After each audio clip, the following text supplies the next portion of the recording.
Oui, Seigneur, c'est en ton nom que nous nous rassemblons encore. C'est en ton nom, Seigneur, que nous voulons parler. Et je veux te donner encore, Seigneur, toute la place. Merci parce que tu es capable de rassembler des milliers de personnes tout autour de cette terre et d'écouter cette parole qui va être annoncée. Parce que ta parole est la vérité. Je prie, Seigneur, que cette vérité, Seigneur, puisse changer notre destinée. Seigneur, merci de bénir tous ces hommes et toutes ces femmes qui sont à l'écoute, qui vont visionner, Seigneur, qui vont passer du temps devant leur écran. Que cela soit une source de bénédiction, Seigneur. Merci pour ta parole, Seigneur, que tu as semée dans nos cœurs. Et aujourd'hui, Seigneur, tu envoies une semence qui va porter du fruit, qui va germer et porter du fruit, et du fruit en abondance, Seigneur. Ne nous laisse pas, Seigneur, comme ce figuier qui n'avait pas de fruit, Seigneur. Permets, Seigneur, que l'on multiplie ce que tu mets en nous, Seigneur, et que l'on croisse avec toi et qu'on aille, Seigneur, encore plus loin avec toi, Seigneur. Ne permets à personne de se perdre. Je te bénis parce que, Seigneur, tu nous aimes et tu nous as donné une place de choix, Seigneur, auprès de toi. Bénis ces instants et que ta parole ait un écho favorable dans chaque cœur, au nom de Jésus. Amen. Bien-aimés dans le Seigneur, mesdames et messieurs, j'avais à cœur quelque chose à partager encore avec vous. Mais on a beaucoup de choses à dire, mais qu'est-ce qu'il convient de dire et à quel moment, c'est là tout le problème. Mais des fois, on a beaucoup de choix et le Seigneur nous conduit à dire des choses des fois simples. Et ce sera le cas. Nous allons parler de quelque chose de tout à fait simple, que vous pouvez déjà avoir entendu parler, mais cette fois-ci, le Seigneur nous amènera dans une direction avec un peu plus de lumière. Il viendra davantage éclairer sa parole, et sa parole nous fera du bien. Pour cela, je vais prendre un texte sur lequel nous allons nous appuyer, et on fera d'autres lectures, mais on va commencer juste avec un passage. Dans Matthieu 5, l'évangile de Matthieu au chapitre 5, verset 12 jusqu'au verset 14, c'est écrit ceci. Il est écrit, « Réjouissez-vous et soyez dans l'allégresse, parce que votre récompense sera grande dans les cieux. Car c'est ainsi qu'on a persécuté les prophètes qui ont été avant vous. » Au verset 13 de Matthieu 5, « Vous êtes le sel de la terre, mais si le sel perd sa saveur, avec quoi la lui rendront-on? Il ne sert plus qu'à être jeté dehors et foulé aux pieds par les hommes. Vous êtes la lumière du monde. Une ville située sur une montagne ne peut être cachée. » Je lirai immédiatement aussi le psaume 139, verset 14. « Je te loue de ce que je suis une créature si merveilleuse. Tes œuvres sont admirables et mon âme le reconnaît bien. » On va s'arrêter là sur cette lecture. En fait, ici, il y a des choses qui ont interpellé, qui ont attiré mon attention. C'est que Jésus a dit que nous sommes le sel de la terre et que nous sommes la lumière du monde. Je voudrais parler sur un thème tout à fait simple. C'est une question qui est posée. Qui es-tu? Ça fait bizarre d'entendre un tel thème. Qui es-tu? Cette question, c'est une question qui mérite une réponse. Et nous devons être à mesure de donner une réponse si on nous pose cette question. Qui es-tu, monsieur?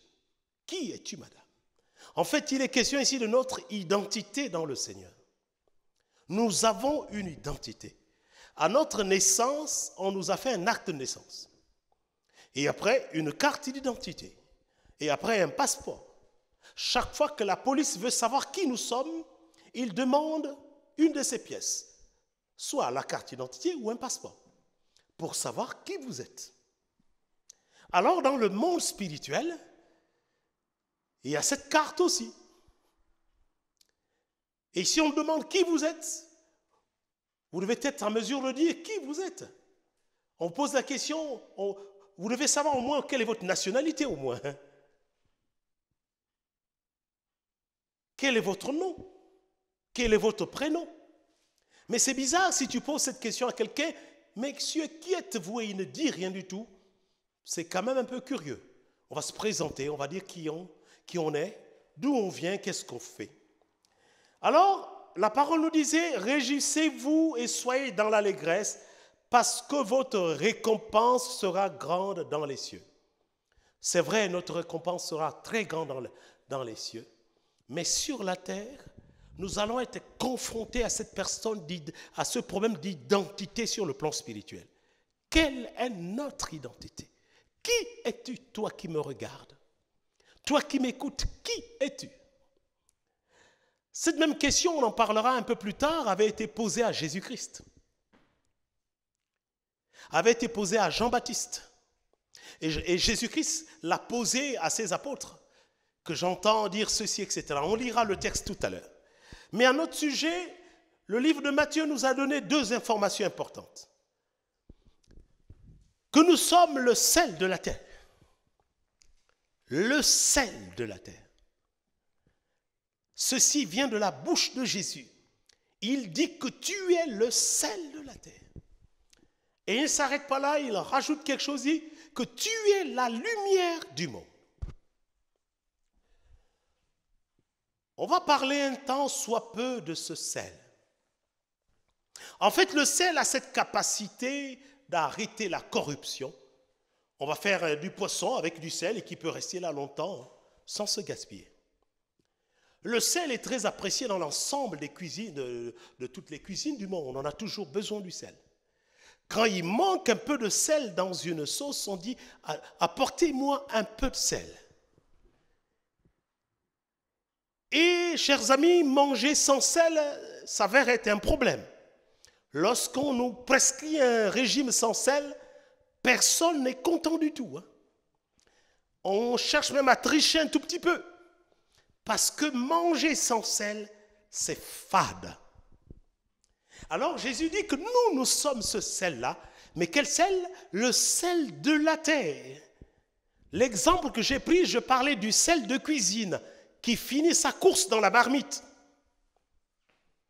ou dans l'assiette. Mais nous sommes le sel de la terre et nous devons finir notre course sur cette terre, l'ensemble de la terre. Ça doit arriver là où se trouvent tous les habitants de la terre parce qu'ils ont besoin de ce sel que nous sommes. Ce n'est pas nous qui avons choisi d'être le sel de la terre, c'est Jésus qui nous a désignés comme tel. Tu es le sel de la terre. Alléluia. Le sel est apprécié. Le sel a un certain goût. Le sel occupe une importance. Il y a eu même des guerres à cause du sel. Il y a des contrées où il n'y avait pas de sel du tout. Sauf ceux qui habitaient la côte avaient accès au sel et ceux-là faisaient payer le sel à ceux qui sont là-bas un peu plus loin. Donc, voyez-vous l'enjeu qui est en face de nous. Nous sommes ce sel-là. Mais pourvu que nous puissions jouer le rôle que le sel joue, celui qui arrête la corruption, celui qui arrête le désordre, celui qui vient mettre du goût là où la vie était devenue fade. Est-ce que nous nous considérons comme tels? Ou alors, nous sommes un sel qui a perdu de sa valeur, nous dit la Bible.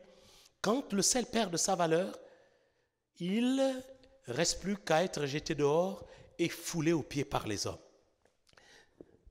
Quand ces paroles sont déclarées dans la Bible, nous les lisons et nous passons très vite pour la simple raison que nous ne cherchons pas à comprendre pourquoi Jésus a fait une telle déclaration à notre sujet. Nous sommes le sel de la terre. Ça signifie que je peux apporter du goût, je peux apporter de la vie là où on n'est plus. Ça signifie que la présence d'un chrétien, quelque part, ne peut pas passer comme ça inaperçu. Si tu en as mis du sel, on sait s'il y a du sel. Quand il n'y en a pas, on le sait également qu'il n'y en a pas du sel. Et c'est nous, ce sel-là. Quel privilège! De toutes les cuisines, le sel vient faire son entrée toujours. Même ceux du côté de la Chine qui veulent ajouter du sucre, mais il y a du sel dedans aussi. Sacré sucré, salé, excusez-moi. Alors, on a besoin de prendre la place qui est la nôtre dans ce monde, se reconnaître comme le sel dont Jésus nous définit.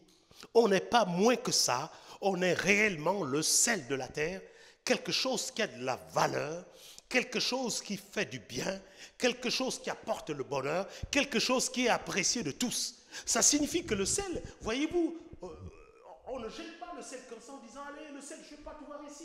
On conserve toujours le sel. Il y avait toujours des petits, dans les maisons, dans les cuisines des grands-mères, un pot réservé pour le sel, un pot pour ceci. Il fallait bien le distinguer. Pour qu'on ne se trompe pas, là, il y a mon sel qui est ici. Là, c'est le poivre. Donc, le sel dont Jésus nous parle, c'est que nous sommes capables de changer le goût de la vie actuelle, le cours de la vie. Nous sommes capables de changer la corruption qui s'est installée. Là où il n'y a pas la vérité, nous devons la porter parce que nous sommes le sel. Ce n'est pas nous qui avons choisi ce statut. Jésus nous définit comme étant le sel de la terre. Alors s'il manque du sel sur la terre, ce sont les chrétiens qui ne jouent pas leur rôle. C'est nous qui ne jouons pas notre rôle. Nous sommes ce sel apprécié. C'est-à-dire que l'on pourrait apprécier que tu parles de Jésus. En fait, le sel excelle dans ce sens-là. Il arrive quelque part, il annonce la bonne nouvelle du royaume, il témoigne de ce que le Seigneur a fait. Voilà comment nous pouvons répandre ce sel-là. Il annonce la bonne nouvelle pour que les gens soient sauvés. Le sel vient d'être répandu. Il va apporter la bonne nouvelle là où il y a le malheur. Les gens sont consolés. On vient de répandre un peu de notre sel. Mais le sel, s'il est jeté, s'il perd de sa valeur, de sa saveur, voici le bon terme, il ne reste plus qu'à être jeté dehors et les gens vont le fouler aux pieds. Avons-nous perdu de notre saveur? Pour Jésus, nous sommes ce sel-là. Mais il nous garantit que le sel est capable de perdre de sa saveur. Donc, il y avait des techniques de conservation du sel, en fait. Dans ma culture, le sel était conservé dans un endroit où on mettait du feu en dessous. Il changeait de couleur, mais il gardait sa saveur. Il y avait un feu toujours en dessous, mais le sel n'était plus blanc, il était noir. Mais il était toujours bien salé, parce qu'il était entretenu par cette chaleur. Et dans d'autres cultures, il y a d'autres manières de conserver le sel. Le sel a besoin d'être conservé dans un certain cadre aussi, quand il a été pris. Quand il a été pris des marais salants ou de la mer.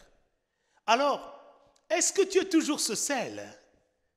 As-tu conservé de cette saveur? Ou alors il n'y a plus de saveur? Le monde aujourd'hui, tout ce que nous entendons dans ce monde, les chrétiens, nous qui sommes le sel de la terre, avons quelque chose à apporter. Nous avons quelque chose à dire.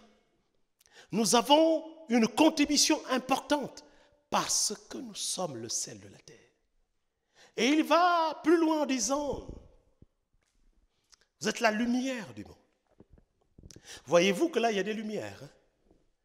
Dès qu'on les éteint, le cadre change. Dans la maison, s'il y a une coupure de courant, alors qu'il est minuit ou 22 heures, on est à table à 20 heures, il n'y a personne qui se réjouit qu'il y ait coupure de courant. Tout de suite, c'est immédiatement constaté qu'il n'y a plus d'éclairage. Alors, il semblerait que les gens du monde constatent l'absence de la lumière du monde que nous sommes. Amen. Les gens du monde peuvent constater que nous qui sommes la lumière du monde, nous ne brillons pas là où nous devons briller. On n'allume pas une lampe pour la mettre sous le boisseau, mais on la positionne dans un endroit où elle peut éclairer toute la maison. Elle est placée sur un chandelier. Nous avons besoin de briller là où nous sommes. Alors, que ta lumière que ta lumière brille là où tu te trouves. Que ta lumière soit visible aux yeux des hommes. Que les hommes voient ta lumière, la lumière que Dieu a mis en toi. Pourquoi Jésus va dire que nous sommes la lumière du monde? Imaginez quand même ça, c'est quand même grave. C'est tellement important ceci. Que nous soyons la lumière du monde. Dans cette question, qui es-tu? Jésus te dit que tu es la lumière du monde. Alors brille là où tu te trouves. Éclaire le milieu dans lequel tu te trouves. Le diable règne dans le monde des ténèbres. Et quand la lumière arrive, les ténèbres se dissipent. Alléluia. Le diable règne dans le monde des ténèbres. Et nous sommes là pour maintenir la lumière. Que cette lumière brille. Et les puissances des ténèbres vont reculer. Les ténèbres vont reculer. Tu es la lumière du monde. Tu es le sel de la terre. C'est une première réponse à cette question. Qui es-tu? Mais faut-il encore accepter que nous sommes la lumière du monde? Faut-il encore accepter que nous sommes le sel de la terre? Mais si nous suivons Jésus-Christ, lui, il considère que nous sommes réellement le sel de la terre, que nous sommes réellement la lumière du monde. Alors, dès maintenant, essaie de réfléchir à cela. Est-ce que tu acceptes ce statut de lumière? Vous savez, la lumière, elle n'a pas honte. Vous voyez, les lumières là dans cette salle, elles sont allumées, elles sont fières d'éclairer cette salle. Amen. Et souvent, le privilège d'une lumière, c'est qu'elle est positionnée souvent dans une position stratégique. Position haute pour bien éclairer. En électricité, lorsqu'on doit installer des luminaires, on fait des calculs pour pouvoir mieux positionner les luminaires pour bien éclairer. On fait des calculs de la superficie, les écarts qu'il va avoir entre les luminaires, etc. En fait, c'est la chose qu'on remarque le plus vite lorsqu'on rentre d'une maison, c'est les luminaires qu'il y a. Ils sont là au plafond, visibles, et ils ne se cachent pas. Amen. Ces luminaires ne peuvent pas se cacher. Dès qu'on appuie sur le bouton, parce qu'il fait sombre, et tout le monde est content parce qu'il y a de la lumière. Alors, si tu es la lumière du monde, le monde a besoin d'être éclairé par toi. Ce rôle-là, c'est Christ qui nous l'a donné. Nous sommes la lumière du monde. Alors, ça veut dire que, en déclarant que nous sommes la lumière du monde, ceci veut dire que nous n'avons pas à collaborer avec les ténèbres parce que nous sommes la lumière. Amen. Tout ce qui est des ténèbres doit être écarté parce que quand la lumière arrive, les ténèbres s'enfuient toujours. Alléluia. Les puissances des ténèbres ne peuvent pas tenir devant la lumière. Elles n'ont de pouvoir que dans ce monde obscur. Et nous sommes la lumière du monde. Alors qu'il en soit ainsi. Si ta lumière brille là où tu te trouves, Dieu se réjouira de savoir que tu as compris quel était ton rôle. Le rôle de témoin. Voyez un peu le rôle d'un phare. Quelque part dans l'océan, il y a un phare et tous ceux qui naviguent ont besoin de ce phare pour s'orienter avant qu'on ait les GPS. Il est visible à distance. Tu penses qu'il est à côté, mais il est très loin. En fait, ta lumière peut être vue de très loin. Ses rayons vont très loin et elle brille par la force et la puissance de ton Dieu. Sois cette lumière, sois ce sel. Refusons d'être ce que le diable dit que nous sommes. En fait, la question c'était qui es-tu? Et quand il n'y a pas de réponse, le diable va te dire tu es venu ici sur cette terre pour ne pas réussir. Tu es le moins bon d'entre tes frères. Tu ne peux pas réussir. Tu ne feras jamais cela. Le diable te dira tout le contraire de ce que Dieu dit de toi. À ce titre, il est bon de savoir que nous sommes la lumière du monde et que nous sommes aussi le sel de la terre. Alléluia. Le psalmiste a dit une chose que nous avons lue dans le psaume 139, verset 14. « Je te loue de ce que je suis une créature si merveilleuse. » C'est un problème important que ce verset veut nous aider à résoudre. Les chrétiens, souvent, en général, se sous-estiment par rapport à d'autres personnes. On a très peu d'estime de nous-mêmes. Mais je voudrais rappeler, avant de revenir sur le psaume 39, sur une parole que Jésus avait annoncée à ce sujet, sur la question quel est le plus grand commandement. Tu aimeras le Seigneur ton Dieu de toute ton âme, de toute ta force, de toute ta pensée. Secondo, tu aimeras ton prochain comme. Tu aimeras ton prochain comme. Il n'a pas dit tu aimeras ton prochain et ça s'est arrêté. Non. Ils ont ajouté tu aimeras ton prochain comme tu t'aimes toi-même. Alors, et nous manquons de foi, d'estime de nous-mêmes. Les gens peuvent nous donner des noms d'oiseaux, on les accepte. Les gens peuvent nous ridiculiser, on croit tout ce qu'ils disent. Mais en réalité, c'est parce que nous manquons un peu d'estime de nous-mêmes. Nous ne sommes pas n'importe qui. Nous sommes des créatures si merveilleuses. C'est la Bible qui le dit. Tu es une créature si merveilleuse. À partir de ce moment, je considère, et celui qui l'écrit là, c'est le psalmiste, on voit la vie de ce psalmiste, une vie comblée, une vie riche. Il ne se considérait pas comme n'importe qui, il se considérait comme une créature si merveilleuse. Et à ce sujet, Dieu peut te dire à toi aussi ce soir que tu es une créature si merveilleuse, créée à l'image de Dieu. À partir de ce moment, tout ce qu'on peut dire sur moi, en bien ou en mal, ne passe pas avant ce que Dieu dit à mon sujet. J'ai des paroles que Dieu m'adresse personnellement qui ont une priorité par rapport à tout ce que les gens peuvent me dire. Il y a beaucoup d'attributs que les gens nous donneront, mais les meilleurs sont ceux que Dieu dit à notre sujet. Tu es une créature si merveilleuse. Waouh! Vous savez, lorsqu'on prend conscience de ce détail d'une créature si merveilleuse, il se passe une chose. On commence à aimer un peu plus Dieu. Vous savez, quand quelqu'un t'a fait du bien, tu commences à regarder cette personne avec un peu plus d'égard. Dieu fait de nous des créatures si merveilleuses. Alors on se dit, mais tiens, ça mérite, ce Dieu-là mérite d'être aimé. Je peux servir ce Dieu-là qui fait de moi une créature si merveilleuse. Je peux adorer ce Dieu-là qui a fait de moi une créature si merveilleuse. Je peux le louer. Je peux me mettre entièrement à sa disposition. Mais parce qu'il ne m'a pas fait comme n'importe quoi, j'ai de la valeur aux yeux de Dieu. Nous sommes la prunelle des yeux de Dieu, nous dit certains passages aussi des psaumes. Alors, qui es-tu, mon frère? Jusque-là, quelle réponse donnais-tu? Nous avons une identité sur le plan spirituel. Nous avons une identité. Jean-Baptiste, on lui a posé la même question. Qui es-tu? Jean-Baptiste. Qui es-tu? Es-tu le Messie? Es-tu Élie? Jean-Baptiste a donné une réponse. Il a dit, je ne suis pas tout ce que vous dites là. Je suis la voix de celui qui crie dans le désert. Ça, c'est son nom dans le monde spirituel. Alléluia. Les gens l'ont donné tous les noms. Ils ont imaginé Élie. Ils ont imaginé tous les noms des prophètes qu'ils pouvaient penser. Mais Jean-Baptiste a dit, tout ce que vous dites là, ça ne tient qu'à vous-même. Ça ne m'engage nullement. Moi, Jean-Baptiste, je suis la voix de celui qui crie dans le désert. Et toi, mon frère, toi, ma soeur, qui es-tu?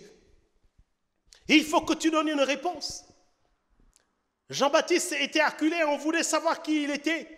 On imaginait que bon, et c'était Élie qui était là, de retour. Hein? Ah ben non. Il a dit qu'il était la voix de celui qui crie dans le désert. Dans Matthieu 8, on va lire, ou Marc chapitre 8 plutôt, excusez-moi, le verset 27. Jésus s'en alla avec ses disciples dans les villages de Césarée de Philippe. On est dans Marc 8 au verset 27. Et on va aller jusqu'au verset 30. Et il leur posa en chemin cette question. Qui dit-on que je suis? Comme quoi c'est important. Même Jésus était obligé de demander hein, pour avoir une idée de ce que les autres pensent. Au verset 28, ils répondirent Jean-Baptiste. Les autres disent Élie. Les autres, l'un des prophètes. C'est ce que les gens disaient au sujet de Jésus. Il dit, ok, ça c'est la vie des gens qui ne me connaissent pas.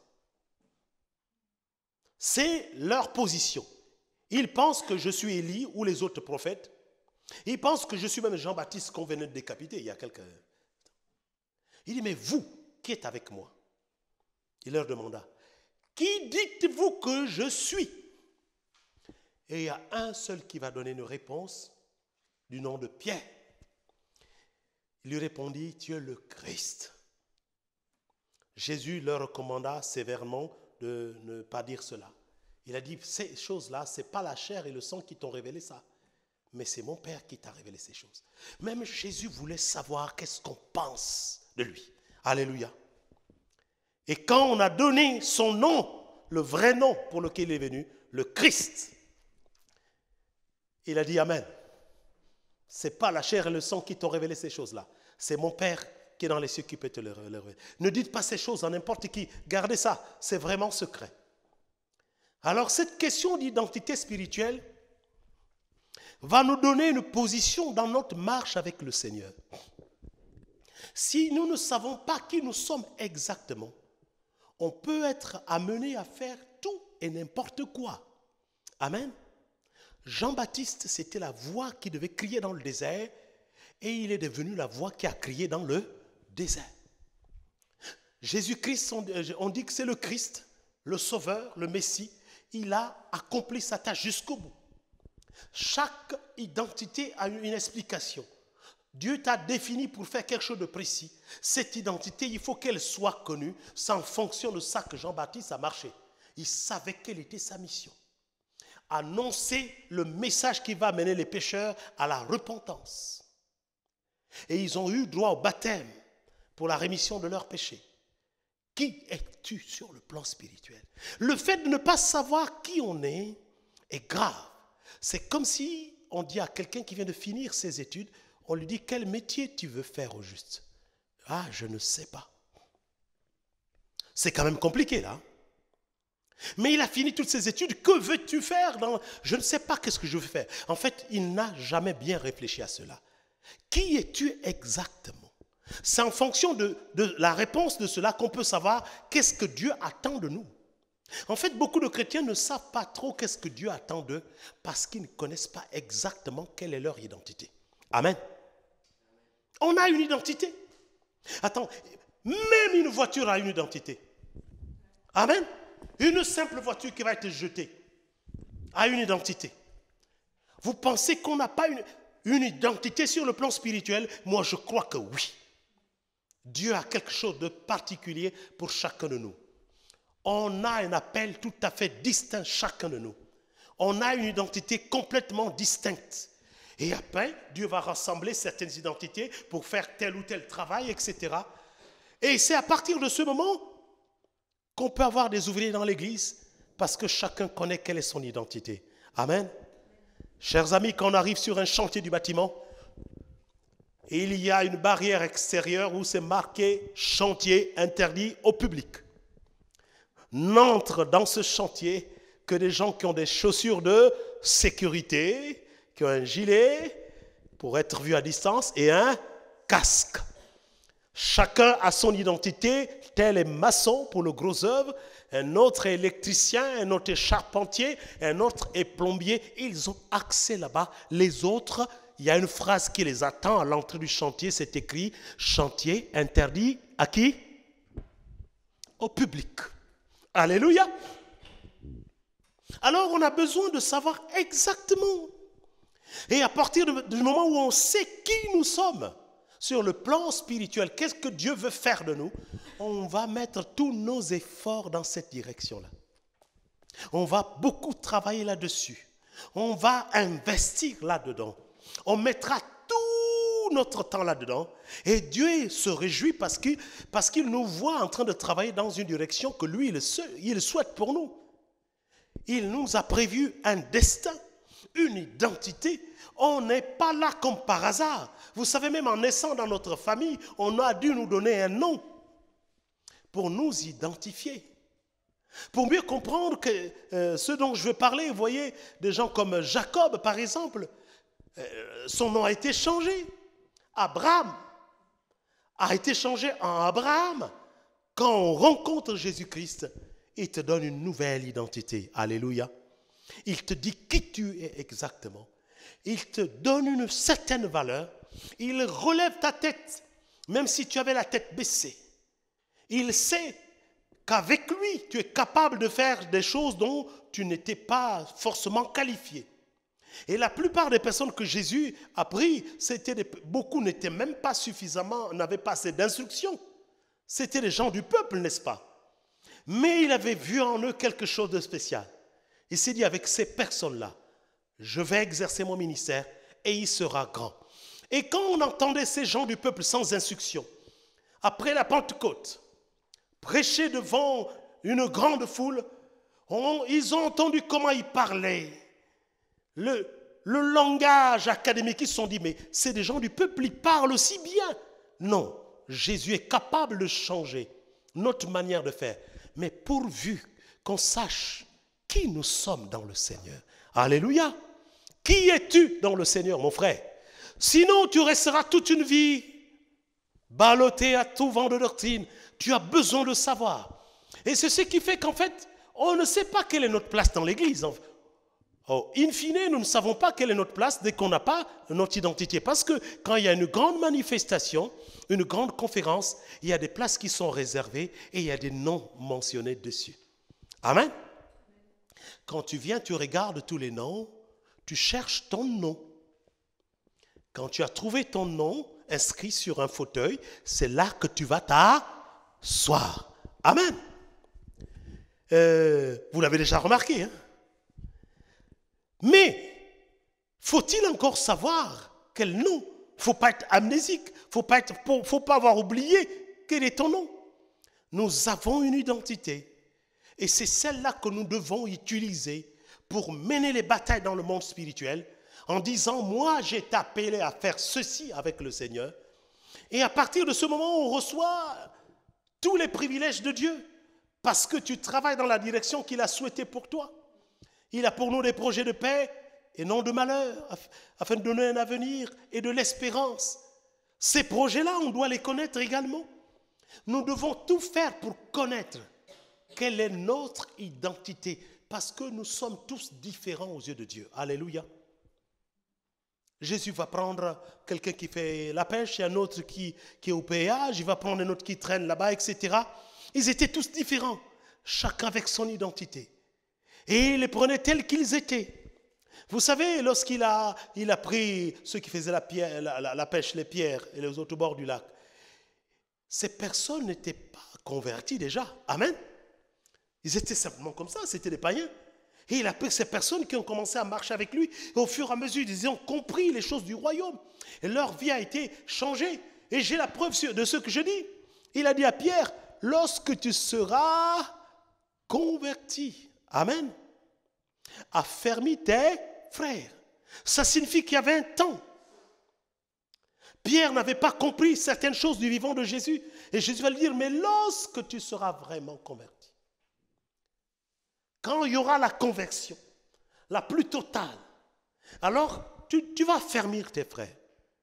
Chers amis, on en vient à dire que lorsqu'on a compris son identité, lorsqu'on a bien saisi son identité, alors la vraie conversion commence. Pierre avait compris qu'il était là pour annoncer la bonne nouvelle. Lui qui avait fui, qui avait refusé, qui avait renié Jésus devant des personnes qui lui demandaient, qui lui disaient, mais tiens, tu es avec Jésus. Lui qui avait renié ce Jésus, avait le courage de prêcher une grande foule. Il connaissait désormais quelle était son identité. Il ne pouvait plus se mêler à tout. Vous savez, quand on arrive, j'ai pris l'exemple tout à l'heure d'un chantier du bâtiment, le charpentier, il sait qu'est-ce qu'il a à faire. Le maçon sait qu'il ne va pas les tirer des câbles où il y a l'électricité dedans. Non, il pose ses briques, il met en place son béton. Et chacun faisant son travail, le royaume de Dieu va avancer parce qu'on sait qui nous sommes exactement. Alléluia. Pourquoi devons-nous savoir quelle est notre identité? Parce qu'on nous avise, la Bible nous prévient que dans la fin des temps, il y aura beaucoup de choses. Il y aura des faux prophètes, mais ça n'empêchera pas aux vrais prophètes aussi d'exercer. Amen. On en a encore, de vrais. Et les gens il va y avoir des gens qui vont répandre des fausses nouvelles, des fausses prophéties. On va nous raconter des choses qui n'ont ni tête ni queue. On va s'emballer dans des choses qui ne sont pas vraies. Mais si tu connais ton identité, tu diras à celui-là, attention, tu viens de te tromper, s'il te plaît, parce que moi, je ne suis pas ce que tu es en train de dire. Amen, amen. Mais si tu ne sais pas qui tu es, les gens vont commencer à te dire, tu seras un chauffeur routier. Tu vas voyager à travers toute l'Europe. Tu vas transporter des marchandises et tu dis amen. Mais Dieu a décidé que toi, tu sois un pilote de ligne. C'est bien différent, n'est-ce pas? Amen. Il y a les voyages, mais il y a d'autres conditions qui sont complètement différentes. Mais c'est à chacun de nous de faire tous ces efforts. Seigneur, révèle-moi quelle est mon identité sur le plan spirituel. Quelle est ma position? Il y a des choses qui sont communes à tous les chrétiens. Des choses du style, il nous a ressuscités avec Christ et nous a fait asseoir ensemble que lui dans les lieux célestes. Amen. Ça, c'est commun à tout le monde. Tous, on a été ressuscités avec Christ. Mais quelle est ta place? Quand les apôtres s'asseyaient avec Jésus, chacun avait sa place autour de Jésus. Amen. Il y en avait qui étaient très proches et d'autres qui étaient un peu distants. Nous avons tous une place auprès de notre Dieu, mais pourvu d'être à la bonne place. Si Dieu a dit que tu seras un prédicateur de l'évangile, et toi tu t'entêtes à dire non, je ne veux pas prêcher, mais tu n'arriveras jamais à faire ce que Dieu a prévu pour toi, jusqu'au jour où tu vas décider de prêcher l'évangile. Alléluia. Et là tu verras les écluses des cieux qui s'ouvrent. Vous savez, lorsque Dieu appelle un homme à le servir, c'est difficile que l'homme dise oui. C'est toujours non d'abord. Moïse, la mission, elle était vraiment la plus grande mission de la Bible, hein, après celle de Jésus. Hein. Mais Moïse a dit non, non, non, non, non. Tu vois là, ça ne m'intéresse pas parce que je ne sais pas bien parler. J'ai la langue embarrassée. Mais quand on lit bien les Saintes Écritures, on nous dit que Moïse était instruit dans toute la sagesse de l'Égypte. Donc il avait des choses à dire. Et d'ailleurs, il savait bien parler. Alléluia. Mais Dieu a insisté, il dit Moïse, non, non, non, c'est pas ça qui permet à l'homme de parler. N'est-ce pas moi? Moïse a vu qu'il n'était pas à mesure d'assumer cette mission. Jusqu'au moment où Dieu a réussi à le convaincre, il a dit, je serai avec toi. D'ailleurs, je te donne ces signes-là. Tu vas faire 10 plaies en Égypte pour voir que c'est vraiment moi qui suis avec toi. Et les 10 plaies, les 10 signes ont eu lieu en Égypte. Ça s'est accompli. Moïse a commencé par bien se rendre compte que là, ce n'est pas Moïse qui est capable de faire ça. Le grand Dieu d'Israël est avec moi. Alléluia. Sache que celui qui connaît son identité sur le plan spirituel, il ne fait plus n'importe quoi. Il ne se mélange plus à toutes les sauces. Il s'aligne dans le cadre que Dieu lui met devant lui pour pouvoir avancer. Parce qu'il sait que là se trouve sa réussite. Il sait que là, sur ce chemin, se trouve son succès. Notre échec dans la vie chrétienne, c'est le fait de vouloir se mélanger à tout, en fait. On ne peut pas tout faire. Alléluia. On ne peut pas. C'est impossible, chers amis. C'est impossible. Malgré notre ingéniosité, à un moment donné, il faut se spécialiser. À un moment donné, il faut connaître qu'est-ce qu'on doit faire. Parce qu'on ne peut pas être bon dans tout. Hein. Je fais de la musique, je joue de la guitare, un peu de synthétiseur.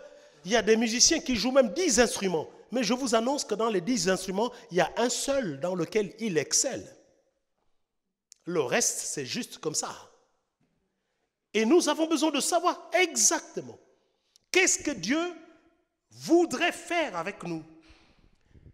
Quelle est l'identité qu'est la nôtre?